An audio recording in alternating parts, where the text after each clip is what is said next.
Get ready with me while I tell you about all of my careers and my recent career shift to get into real estate as a 29-year-old. Hi guys, my name is Jenny Larkin. I have also gone by Jennifer Larkin in my previous career, which I'm still sort of doing. When I was applying for my real estate license, you have to put like any nickname down that your license might be used under.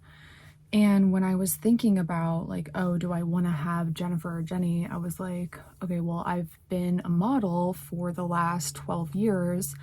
And the first probably, I don't even know how many years, maybe like 5 years, I went by Jenny in the modeling industry. And then when I quit and went to school and then came back, I was like, okay, well, I want to go by Jennifer now to kind of differentiate the two careers. Because I was so much younger to begin with, and I was working in LA, and I was just doing very different work in LA versus New York is where I ended up moving. So that worked for me for a little bit. And I don't know, I feel like I have lived so many different lives at the same exact time that people calling me Jennifer in the industry, I was like, that feels more professional. That feels like this is kind of a persona that I go into when I'm modeling, and then my friends call me Jenny. So I don't know. I just that worked for me for a little bit. Anyways, long story long, when I was applying for my license, I applied for it under Jennifer because that's my name, but I want to be called Jenny because I just align with that more. And I was thinking about just what I want out of this career, and I want to have really good relationships with my clients, and I would just feel a lot more connected if they called me Jenny. And again, it is kind of differentiating the two careers of being a model, going into this new industry for myself, that I was I just want it to be different. So anyways, like I said, I am 29 years old and I just got my real estate license probably a month ago. It was exactly a month ago. I was in school for probably 6.5 months because I was doing it remotely, just part-time. That's all I could really put into it. That went from late winter into the summer, and I finished at the end of August. And I just wanted to talk about why did I decide to make a career change, and just talk so you guys get to know me a little bit better, because I want this platform to be a space where, we can be open. And I just love longer form content because I love to talk, and short form content like TikTok, I can't get enough in, so it's hard to get to know someone with such short form content. Basically, my story is that when I was 16, I was scouted in my hometown at the King of Prussia Mall, and that scout is my mother agent and has been my mother agent for the last 12 years. I started my career in Los Angeles as a 16-year-old. It was immediately successful. I was one of the best performing new faces at my agency in LA. Did that on and off in high school, summers, spring breaks. If I booked a job, I would fly out. It was a whole thing. My school, the administrators knew what I was doing. So I missed a lot of school because I was working. I was so young, so no one around me was doing that. So that's just a side story. Maybe we'll get into that another time. Anyways, fast forward, I ended up not going to college right away, and I moved to LA by myself. We had no family on the West Coast that I was really comfortable with, at least. Nobody was in California, at least. I think the only family members I had on the West Coast were in Phoenix, Arizona. So it was I was alone, Luckily, I am a really outgoing person, so I was able to make connections really quickly, but still I am a big friend person and community person. So that was really hard for me because I think I was 17 going on 18 when I moved there full time, and I was struggling with an eating disorder and just body dysmorphia, and just I was a kid, so I was just learning who I was. That was really challenging, and I was just completely lost myself while I was there. So I think I lived there for 5 months, and then I was okay, I can't do this anymore. This is not working for my mental health. There was a lot of money going out and no money coming in. I decided, and I will probably talk about this going forward, that when I make a decision, I set my mind to something, I do everything to make that happen immediately, or as quickly as possible. And that's what I did. I basically moved home 2 days later. This is what I'm saying. It's a long story. I'm a yapper. This is why I need YouTube. So anyways, I move home. I end up getting into a local college because I didn't have a lot of money to go to a big school. I wanted to go to Drexel for fashion merchandising, but that was just not a financially smart decision for me. So I didn't do that. So I ended up going to Westchester. I went in as a business major, and I was doing a lot of like gen ed classes as you do in college in the beginning. Once I started getting into like my business classes, like econ, statistics, all that stuff, accounting and stuff, I was like, oh my God, I can't do this. This is so challenging for me all at once. So I ended up changing my major because my one friend went to Villanova and she was a communication studies major. And I was like, you seem to like love your major. Like, can you tell me more about it? And then she did. And I was like, oh my God, that sounds like exactly like what I am good at. And like, I want to do that. So I ended up, like, again, setting my mind to something, literally changed my major like the next day, I feel like. And I was just really adamant about like talking to advisors, and like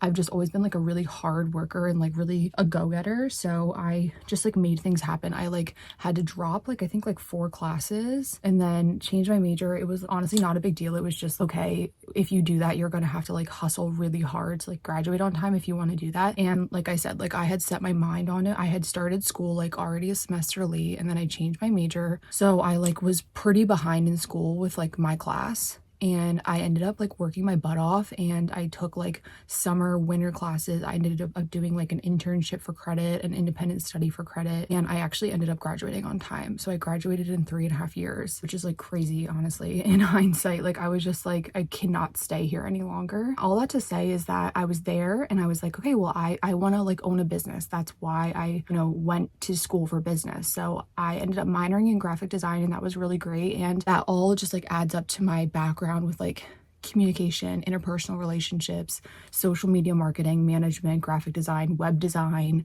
social media design, like stuff like that. Like social media graphics, that was a big thing I was doing for a while. And now I'm more like a video editor and just like know a lot about social media marketing and just like positioning yourself on there. I was probably a junior in college, and my mother agent and I had still like kept in touch because, we had grown like a really close relationship. He was really close to my mom and my family. And so and again, going back when I was doing it in LA, it was still very much like, okay, well, you need to like be a size 2, and I'm like 6 feet tall, and that was just like not for my natural build. I ended up like quitting and going to college, and I was like, I'm done with this industry. Like, it's so toxic. Like, I want nothing to do with it.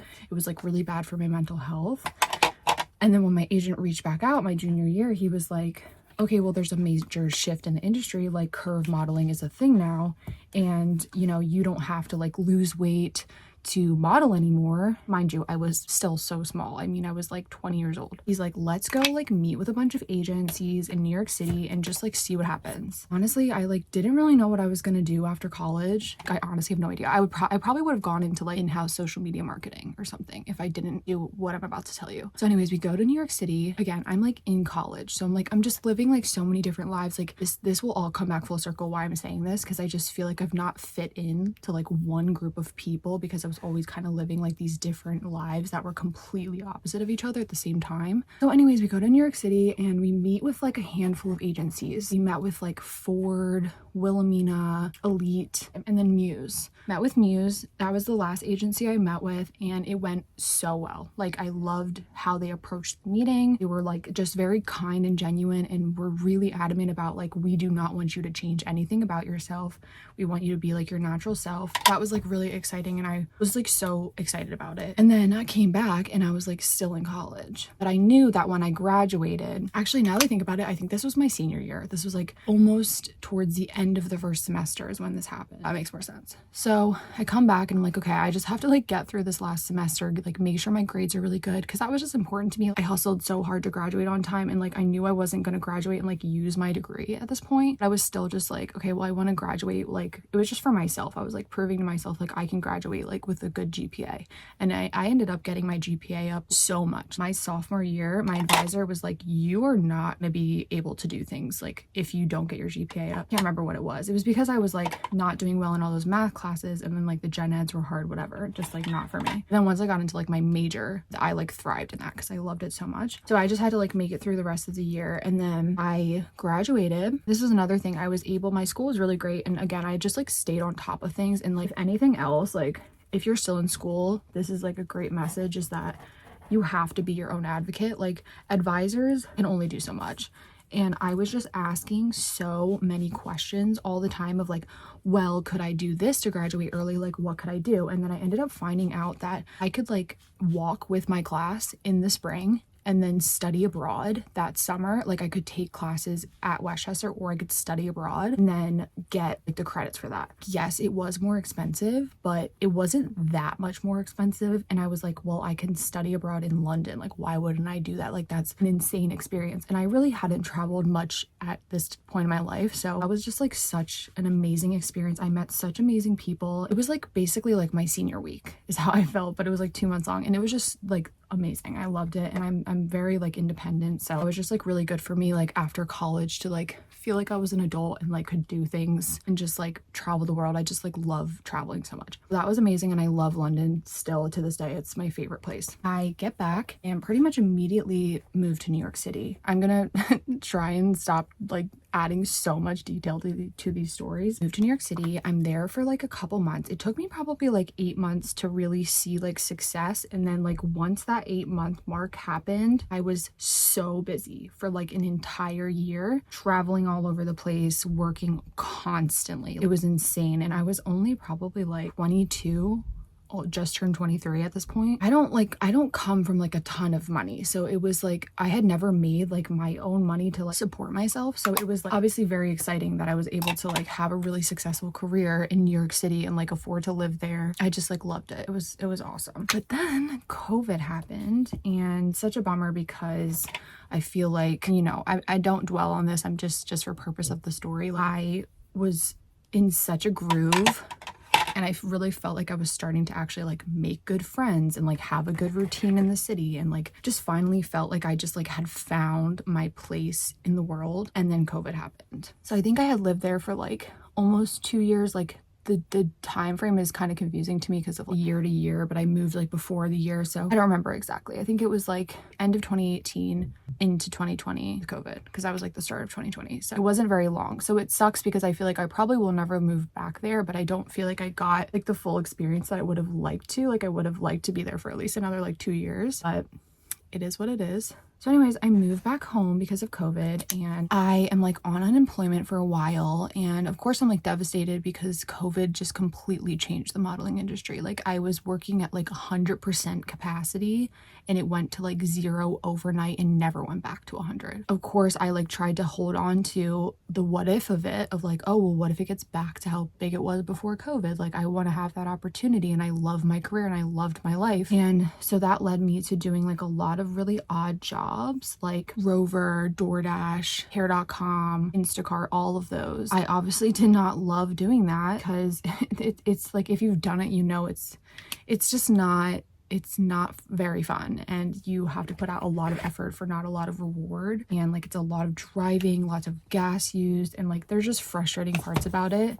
So that was really frustrating, but I was like, I just love my career. I want to be a model still, and I could do it with a flexible schedule. It's basically you're on call all the time. So like you would get a call and be like, hey, you need to be like in New York City tomorrow, or you need to fly out here. Can you do that? Or you have a casting tomorrow. Can you make it? And you're just like, yeah, sure, because I've not worked at all. Of course I'm gonna like go do it. So it was hard to like balance my schedule. And so anyways, I did that for 4 years. 4 years I was doing odd jobs. I was doing like random social media management. I was like a Pinterest manager for a while. I was making websites for people. I was just doing tons of random stuff. And then I was luckily on unemployment for kind of a while, which I was able to just like float a little bit and be like a little bit more comfortable. But then like shit hit the fan, and I like couldn't afford to live at my apartment anymore, had to move out, moved in with my boyfriend's parents, and still here saving money, which is not ideal. Like I obviously would love to have my own place with my boyfriend, but it's just not like in the cards for us right now. So anyways, long story long, this is such a long video and I actually have to get going, but I basically decided in January, I was like, I can't do this anymore. Like, okay, I need to figure something out. The two things I came up with were a real estate agent or an esthetician. I'm still interested in being an esthetician, but I think that's always there. I can always do that. But the real estate felt like the faster I get that going, the faster I'll build like my client list, my rapport with people, my reputation, and I can like grow with that career. Because I feel like, again, being an esthetician, I could like do that on the side, like later in life or whatever. So anyways, again, like I said in the beginning, if I set my mind to something, I'm doing it immediately. So I like contacted people. I got in touch with 2 women that I knew that had a group at Compass, and that's like one of the best brokerages in the country right now. Went to school online, did odd jobs, like care.com jobs, odd jobs, taking care of dogs, taking care of people's houses, stuff like that for months, and just like made my way through the summer. The schooling, it was like so mentally taxing, and I just try to like balance my summer out with like enjoying things on the weekend. Graduated in August, like right before my birthday. I was like, I have to do this before my birthday. Like I just like in my mind, I was like, I can't like go into the fall with this. So I did that, got licensed, and now I am on a team in Wayne, or out of the Wayne office with Compass. So yeah, it's really awesome so far. And again, I'm still modeling. Like I still do like other things, because something about real estate is like it's a gig job, just like modeling is. Like so many things I've done, you are your own boss, like you're self-employed. What you get out of it is what you make out of it, you know, like what you put in is what you get out. I'm just starting, so I'm not really making any money. So I have all these other things. So like if a modeling job comes up, I'm gonna do it. But I don't feel that like energy of like, oh my God, I need that job so bad. You know, I can be like a little bit more picky now. If it works out, it works out. If it doesn't, it doesn't. And I do a little bit of like video editing for a friend's company. That's like not a lot of work a week. I'm doing like odd things still. And I kind of want to keep it that way, because COVID really taught me that you really should diversify your income and have multiple streams of income. And I think that's something I'll probably like end up making a series about. I was talking about in my other like day in the life vlog that I'm posting, that I probably want to do a series on social media that's like about social media, content batching, and just all that sort of stuff. So thank you so much for listening. I have to go to this open house. I'll see you guys later.